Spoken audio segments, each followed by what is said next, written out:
নমস্কার। সংগ্রামী যৌথ মঞ্চ সহ এই রাজ্যের চাকরি প্রার্থীদের 9টি মঞ্চ, অস্থায়ী চুক্তিভিত্তিক চাকরিজীবী, আদিবাসীদের 2টি সংগঠন সকলের পক্ষ থেকে আপনাদেরকে স্বাগত জানাচ্ছি। আগামীকাল 27 তারিখ মঙ্গলবার আরজিকর সহ শক্তিগড় এবং বিষ্ণুপুর ধারাবাহিকভাবে যে নারী নির্যাতন এবং ধর্ষণ ও খুনের ঘটনা ঘটছে তার বিচার এবং এই রাজ্য জুড়ে মানুষের অধিকার হরণের যে কাজ বিগত 13 বছর ধরে চলে এসছে সেই সমস্ত কিছুর বিচার চেয়ে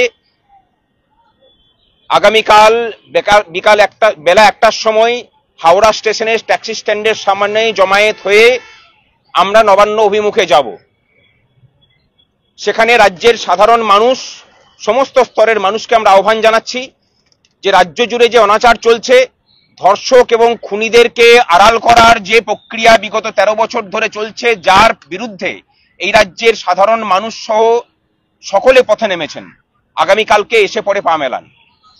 আমরা দেখেছি যে আজকে বেলা 1টার সময়ে এই রাজ্যের এডিজি সহ আরো কিছুজন পুলিশ আধিকারিক তারা প্রেস কনফারেন্স করে বলেছেন আমরা নাকি কোনো রকম অনুমতি নিইনি।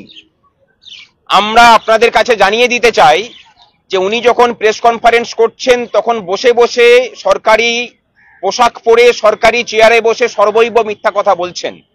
তার 6 মিনিট আগে আমরা সংগ্রামী যৌথ মঞ্চের প্যাডে আমাদের সবার নাম লিখে সমস্ত রকম তথ্য তারা গতকালকে আমাদেরকে রাত্রেবেলায় মেল পাঠিয়েছিলেন, জানতে চেয়েছেন যে আপনারা কোথায় আন্দোলন করতে চান। আমরা সমস্ত তথ্য সহ আজকে মেল করে জানিয়ে দিয়েছি যে আমরা 1টার সময়ে হাওড়া স্টেশনে জমায়েত হব, ফোরশোর রোড হয়ে আমরা নবান্ন অভিমুখে যাব এবং নবান্ন বাস স্ট্যান্ডের সামনে মঞ্চ তৈরি করে রাত 8টা পর্যন্ত সেখানে সভা করব। পুলিশ যেহেতু আমাদেরকে কোথায় আন্দোলন করব, মিছিল করব সেটা জানতে চেয়েছেন, আমরা সেটা জানিয়ে দিয়েছি স্টিপুলেটেড টাইমের মধ্যে। সুতরাং আইন অনুযায়ী ধরে নিতে হবে যে পুলিশ আমাদেরকে অনুমতি দিয়েছেন। আজকে রাত 8টার সময় চাকরি প্রার্থীদের এবং সংগ্রামী যৌথ মঞ্চের প্রতিনিধিরা নবান্নে যাবেন। বাস স্ট্যান্ডের সামনে আমরা আমাদের জায়গা দেখে নেব যে কোথায় আমরা সভা করব। আর সুপ্রিম কোর্টের যে নির্দেশিকা আছে আমরা সেটাও প্রেস গ্রুপে দিয়ে দিচ্ছি, যেখানে সুপ্রিম কোর্ট বলেছেন যে শান্তিপূর্ণ আন্দোলন অবস্থানের উপরে কোনো রকম বল প্রয়োগ সরকার করতে পারবে না। এই যে গুলি চালানোর ভয় দেখিয়ে মানুষকে কলকাতামুখী হওয়া থেকে বিরত থাকার চেষ্টা করছেন সরকার, রাজ্যের মানুষকে বলবো যে মফস্বলে একজোট হয়ে দলীয় পতাকা ছেড়ে নেমেছেন বলে যে সরকার এতটা ভয় পেয়েছে এবং ভয়ের মাত্রাটা এতটাই যে বিগত 13 বছর ধরে আমরা দেখে এসেছি সাধারণ একটা মিছিল এমনকি রক্তদান শিবির করার জন্য আদালতে যেতে হয়েছে, সেই সরকার উল্টে এখন আন্দোলন আটকানোর জন্য সুপ্রিম কোর্ট হাইকোর্টে দৌড়াচ্ছে। এই যে অবস্থার পরিবর্তন, সেটা এই রাজ্যের মানুষের সার্বিক যে ঐক্য তার জয়। আগামীকাল সেই ঐক্যটাকে দেখাতে হবে এবং দেখিয়ে এই সরকারকে এটা অন্তত জানিয়ে দিতে হবে যে ধর্ষক খুনিদের আড়াল করা সরকারকে আর প্রয়োজন নেই, এই ব্যবস্থার বদল হোক। আমরা কোনো রাজনৈতিক দলের বিরুদ্ধে নই, কিন্তু যে রাজনৈতিক সিস্টেম, যে সরকারি সিস্টেম খুনি ধর্ষকদেরকে আড়াল করার কাজ করে আমরা তার বিরুদ্ধে। কোন রকম যদি মিছিল আটকানোর চেষ্টা করে সেটা সুপ্রিম কোর্টের অর্ডারের ভায়োলেশন হবে। সুপ্রিম কোর্ট যে অর্ডার দিয়েছে আমরা সেটাকে বিশ্লেষণ করেছি এবং আমাদেরকে যে চিঠি পাঠিয়েছে রাজ্য প্রশাসনের পক্ষ থেকে, তারপরে গুলি চালানো ছাড়া সংগ্রামী যৌথ মঞ্চের মিছিল আটকানোর কোনো বৈধ উপায় এই সরকারের কাছে নেই। আমরা কালকে যাচ্ছি, আমাদের এখানে লেখা আছে যে যদি গুলি চালাতে হন গুলি চালাবেন, কিন্তু আমরা জাস্টিস চাই, আমরা তৈরি আছি তার জন্য। যে মেয়েটির বাবা মা আজকে বুক চাপড়াচ্ছে এতদিন ধরে, তারা আমাদেরও স্বজন। আমরা এটা ন্যায় বিচার চাই, কোনো রাজনীতি চাই না।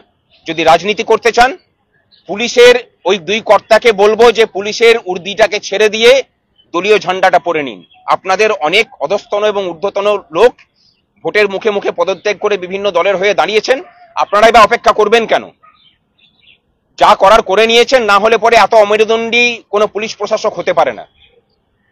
লজ্জা লাগছে যে পুলিশ প্রশাসনের শীর্ষে এরকম ধরনের মানুষরা পশ্চিমবঙ্গে বিরাজ করছেন।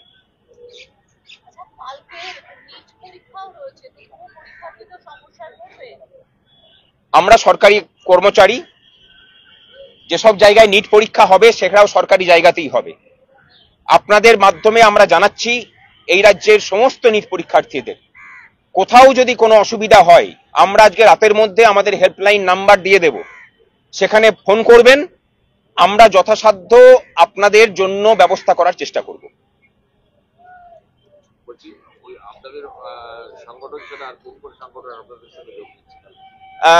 চাকরি প্রার্থীদের 9টা সংগঠন আছে, অস্থায়ী কর্মচারীদের সংগঠন আছে, আদিবাসীদের 2টো সংগঠন আছে। আমরা সমস্ত নামগুলো প্রেস গ্রুপে দিয়ে দিচ্ছি আপনাদেরকে। এবং এটা শুধুমাত্র সংগঠনের পরিধির মধ্যে সীমাবদ্ধ নেই, মানুষ একটা নাম নিয়ে ডাকতে হয় বলে আমরা সংগঠনের নাম নিয়ে ডেকেছি। এই লড়াইটা মানুষের লড়াই, এই লড়াইটা কোনো সংগঠনের কোনো পরিচয়ের লড়াই নয়, কোনো জাত ধর্ম কোনো রাজনীতির গণ্ডির মধ্যে এই লড়াই সীমাবদ্ধ নেই।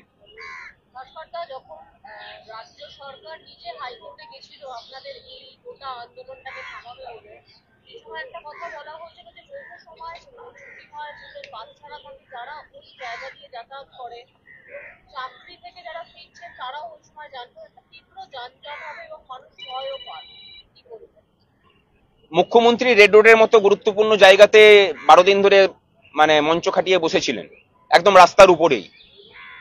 বলবো যে একটা কথা আছে, আপনি আচুরি ধর্ম অপরে শিখাও।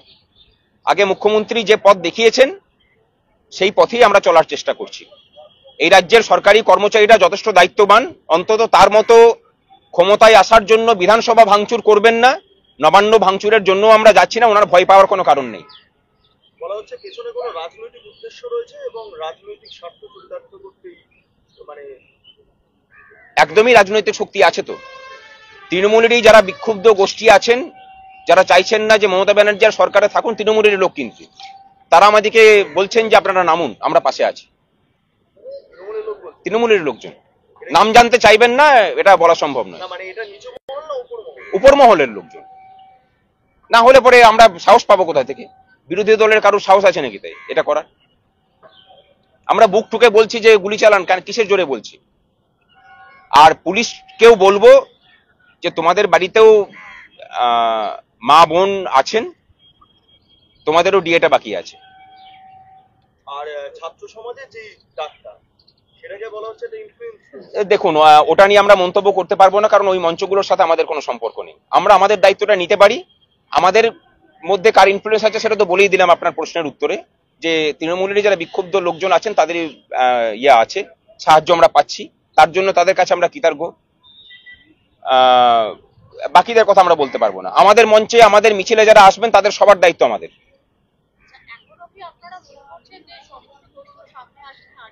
আসেনি তো, আজকে যে ভিডিওটা এসছে সেটা দেখতে পাচ্ছেন না, যে যেখানে মেয়েটি খুন হয়ে ধর্ষিতা হয়ে খুন হয়েছেন সেখানে লোকে গিজগিজ করছে। তথ্য প্রমাণ লোপাটের জন্য এই রাজ্যের পুলিশ প্রশাসন এবং মুখ্যমন্ত্রী নিজে যা করার সেটা করেছেন। কাকে আড়াল করার জন্য করছেন সেটা আমরা দেখতে চাই।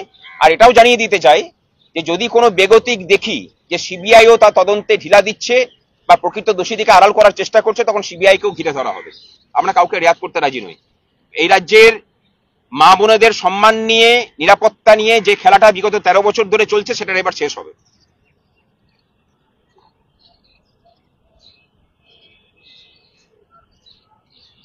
ওই চেক কালো জামা পরে আছে ছেলেটাকে দেখো, কে বটে, ওর পরিচয়টা জানতে চাই।